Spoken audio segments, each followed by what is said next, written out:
Today I'm spending time with Kathryn Telford from Ferguson Solicitors. Thank you, Kathryn. It's always great to have you in here. Thank you. Today we're going to talk about auctions. So when you purchase a property under auction conditions, what you need to do prior to attending the auction. Well, auctions are a bit heated, as you know, and people buy in the spur of the moment. Before you spend any money at an auction, because if you do, you will miss out on the 5-day cooling off period altogether. Your solicitor should check the contract before you go to the auction, just to make sure that you're happy with the terms and conditions and there's nothing surprising once you enter into the contract. If you purchase at an auction, then you're bound by the contract that day and there's no going back. So make sure your finances are in order, make sure you've done a building and pest inspection report. You usually have a few weeks to do this if you are able to bid at an auction. Have your limit set and try not to bid above it if you are going to get into financial difficulty.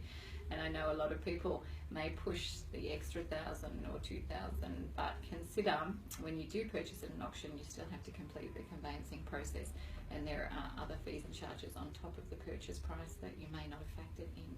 So that will be stamp duty and also your solicitor and conveyancing fees. So whatever you do, just make sure that you're ready to go and this is the property that you want to purchase, because you do not have the luxury in a normal standard conveyancing process of time.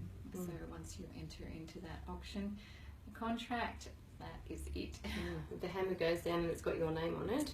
As Kathryn said, there is no cooling off period. So all of the process you would go through in the 5 days after purchasing the property must happen before the property is purchased, to make sure it's exactly as it should be. Yes, definitely. So don't get caught out there.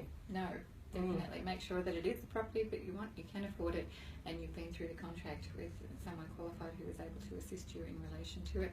You can request changes to the contract prior to the auction, which may suit you and benefit you in the long term, and make sure those requests are put forward. So if you are successful on auction day, then you've got the contract that you want. Just regarding that, so you can alter the terms and they're actually considered by the vendor prior to going to auction. So it doesn't mean you can't actually have things like an early settlement, a late settlement. You can have still request of 5% instead of 10%. All of these are still able to be tabled. It just means that if it's approved by the vendor and you end up buying the property, it's all done prior. Yeah, so they're important tips. Yeah. So good luck when you're out at the next auction, and if we can be of any service, Kathryn Telford from Ferguson and Monique Field from McGrath Estate Agents in Kiama.